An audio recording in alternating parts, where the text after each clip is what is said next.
नमस्कार साथियों, ललिता जी की कक्षा में आपका स्वागत है। और आज हम चर्चा करेंगे फिजिकल एजुकेशन 12वीं कक्षा के विद्यार्थी अध्याय 2 खेल और पोषक, जिसका अगला टॉपिक है अल आहार यानी कि डाइटिंग। साथियों, आज के आधुनिक समय में जहां व्यक्ति इतना मशीनीकरण युग में आगे बढ़ा है, वहीं उसने अपने स्वास्थ्य को भी बनाए रखने के लिए बहुत प्रयास किया है। हर व्यक्ति चाहता है कि वो सुंदर दिखाई दे, स्वस्थ दिखाई दे और उसका वजन और हाइट के हिसाब से दिखाई दे। इसके लिए वो कई ऐसे प्रयास करता है जो कि शरीर के लिए स्वस्थ नहीं है, अपितु उसका नकारात्मक प्रभाव पड़ता है। कई लोग स्वयं से ही अपनी डाइट प्लान कर लेते हैं, जो कि जो एक्सपर्ट्स हैं, डाइटिशियंस हैं, उनसे भी सलाह नहीं लेते हैं। इसका हमारे शरीर पर बहुत दुष्प्रभाव भी पड़ता है और शरीर हमारा खराब होने लगता है। डाइटिंग का मतलब कभी भी ये नहीं है कि खाना छोड़ना, अपितु डाइटिंग का अर्थ होता है भोजन को सुनियोजित करना, प्लान करना, उसको योजना बनाना है कि कब और कितना खाना है। ऐसा ना करने के कारण हमारे शरीर में बहुत से विकार हो जाते हैं। शरीर पतला दुबला होने की बजाय उसमें और मोटापा आ जाता है। तो सबसे पहले हम जानते हैं कि क्या क्या हानि हो सकती हैं, डाइटिंग करने के क्या दुष्प्रभाव होते हैं। तो चलते हैं इस प्यारे से सुंदर से बोर्ड की ओर, देखते हैं सबसे पहले क्या दुष्प्रभाव है। नंबर 1 हम देखें, अपर्याप्त पोषण। जब हम खुद से डाइट प्लान करते हैं तो सबसे पहले हम क्या करते हैं, कैलोरीज कम कर देते हैं, वसा हम अपना कम कर देते हैं और जितना उचित मात्रा में जो हमें पोषण चाहिए वो भी हम छोड़ देते हैं, जिसके कारण हमारा पर्याप्त पोषण न मिलने के कारण शरीर दुबला पतला कमजोर और ग्लो खत्म हो जाता है और उत्साह खत्म होने के कारण बिल्कुल एनर्जी लो हो जाती है। दूसरा देखिए, कुछ पोषण तत्वों का सेवन बंद कर देना। कई बार हम करते हैं कि कुछ डाइट का पोषण लेते हैं और कुछ डाइट के पोषण को हम बंद कर देते हैं। जैसे चावल हम बिल्कुल नहीं खाते हैं, आलू को बिल्कुल अवॉइड कर देते हैं, फैट बिल्कुल छोड़ देते हैं, जिसके कारण हमारे शरीर को जो सही अनुपात में पोषण चाहिए वो नहीं मिल पाता, जिससे ना तो केवल वजन हमारा घटता है, अपितु उसका विपरीत परिणाम से वजन भी बढ़ जाता है और हमारे शरीर में बहुत से नकारात्मक प्रभाव भी पड़ते हैं। कई बार करते हैं लोग कि एक वक्त का खाना ही छोड़ देते हैं। अब साथियों सोचो, एक वक्त का खाना ही छोड़ दिया जाएगा तो उससे शरीर पर कितना दुष्प्रभाव होगा। शरीर में ऊर्जा कहाँ से मिलेगी, सकारात्मकता कहाँ से आएगी, शरीर में निद्रा कैसे आएगी, तो बहुत से दुष्प्रभाव परिणाम आते हैं। और कुछ लोग करते हैं 0 कैलोरी भोजन को प्राथमिकता देते हैं। ऐसा एक भ्रम है कि किसी भी भोजन में 0 कैलोरी होती है। मार्केट में बड़े अवेलेबल बिस्किट्स देखे जाते हैं कि 0 कैलोरी बिस्किट्स है। साथियों, कोई ऐसा बिस्किट नहीं है। हाँ, जो आम बिस्किट होता है उसमें 130 कैलोरी होती है, तो 0 कैलोरी वाले में 120 होती है। उसमें हम कई बार क्या करते हैं, ये सोचकर कि 0 कैलोरी है, हम उसे ज्यादा खा लेते हैं, तो हमारे शरीर में कैलोरी की मात्रा बढ़ जाती है। तो इस भ्रम में कभी ना आए कि कोई भी खाना 0 कैलोरी है। ऐसा कोई भी भोजन नहीं है सिवाय जल के।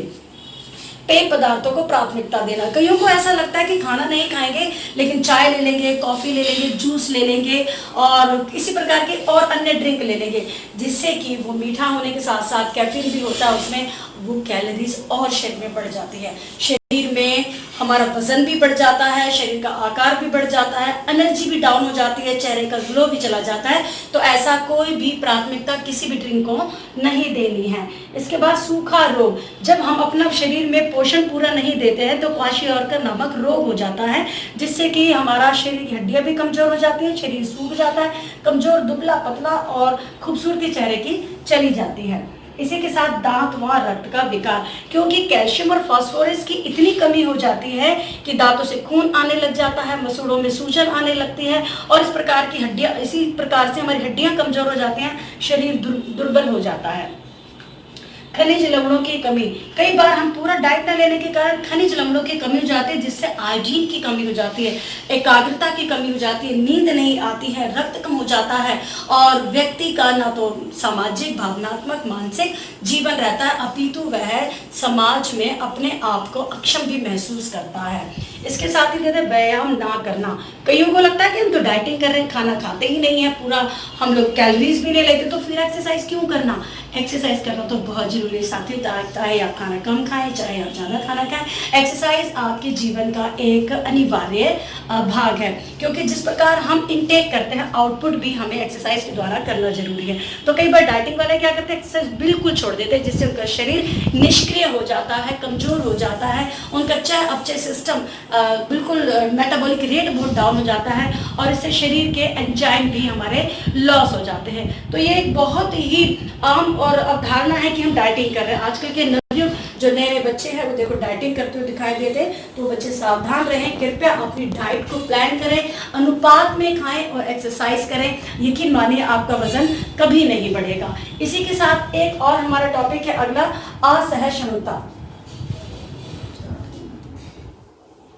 जिसे हम कहते हैं खाद्य असहनशीलता। कोई भी खाद्य पदार्थ जो हमारा पाचन तंत्र अवशोषित नहीं करता उसे हम खाद्य असहनशीलता कहते हैं। ऐसे कौन से पदार्थ है जिससे हमारा शरीर ग्रहण नहीं करता या पचता नहीं है? अधिकतर मांस, मच्छी, अंडा, डब्बा पैक खाना या बाहर का जंक फूड है, जिससे हमारे शरीर के एंजाइम भी लॉस होते हैं और इतना आसानी से वो भोजन शरीर के अंदर अवशोषित भी नहीं होता। तो खाद्य असहनशीलता के देखिए सबसे पहले कि कारण क्या होते हैं। तो सबसे पहले देखिए एंजाइम की कमी होना और दूसरा रसायन का प्रयोग। एंजाइम की कमी होने का कारण यही है कि जब भोजन हमारा पाचन तंत्र के द्वारा अवशोषित नहीं होता है तो जिसके कारण एंजाइम का लॉस होता है। और दूसरा है रसायन का प्रयोग। कई बार ऐसे दवाइयां हम लोग खाते हैं जिनमें ऐसे रसायन होते हैं जिससे कि भोजन अवशोषित ही नहीं होता, पचता ही नहीं है।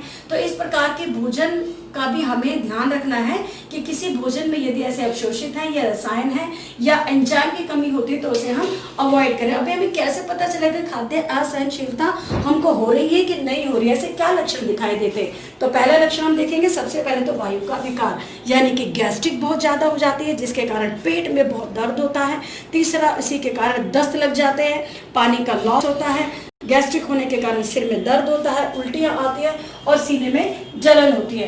तो इस प्रकार से जब ये लक्षण दिखाई दे तो हमें समझ जाना चाहिए कि कुछ जो आपने खाना खाया है हो सकता है वो आपके खाद्य असहनशीलता का हिस्सा हो। तो इस प्रकार के भोजन को हमें हमेशा ही अवॉइड करना चाहिए। डब्बा बंद खाना हो, बाहर का खाना हो, जंक फूड हो, इन भोजन को जब हम अवॉइड करते हैं तो ये इस प्रकार से हमारा खाद्य असहनशीलता की जगह सहनशीलता हो जाता है। तो मोटे तौर पर हम देखें कि सबसे पहले हमने देखा डाइटिंग, फूड को प्लान करना, फूड को अवॉइड ना करना, दिन भर का खाना ना छोड़ना। अल्पाहार की हानियां जैसे कि हमने अभी देखी हैं, अपर्याप्त भोजन, पोषक तत्वों का सेवन बंद कर देना, वक्त का खाना छोड़ देना, 0 कैलोरी को प्राथमिकता देना, पेय पदार्थों को प्राथमिकता देना, सूखा रोग हो जाना, दांत व रक्त का विकार हो जाना, खनिज लवणों की कमी हो जाना और व्यायाम ना करना, ये सभी मुख्य कारण हैं जो हमारे शरीर को हानि देते हैं। तो आप सबसे विनम्र अनुरोध है बच्चों कि इन बातों का खास ध्यान रखें, क्योंकि 12वीं के बच्चे, कॉलेज के बच्चे बहुत अधिक ऊर्जावान होते हैं कि अपने आप को बॉडी शेप में लाना चाहते हैं,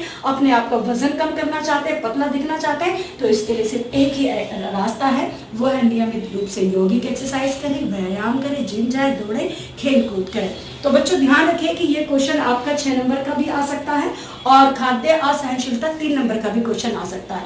इसको लिखने के लिए आप ये पॉइंट्स लिखें और पॉइंट के बाद इसको इन डिटेल आपको एक्सप्लेन करना होगा। ये हेडिंग डालना, हेडिंग के बाद कम से कम इतना मैटर जिसे आप एक्सप्लेन करें, जैसे कि मैंने अभी आपके सामने एक्सप्लेन किया है। दूसरा पॉइंट डालें और उसे एक्सप्लेन करें। तो 6 नंबर का क्वेश्चन बनता है जो जरूर आता है। खाद्य असहनशीलता है जो 3 नंबर में आ सकता है और आपको सभी को मालूम है कि 1 नंबर का क्वेश्चन तो कहीं से भी ऑब्जेक्टिव टाइप आ सकता है। तो एक एक पॉइंट को ध्यान से पढ़ने और समझने की आवश्यकता है। तो ललिता जी की पाठशाला में आप बने रहे। आपका धन्यवाद।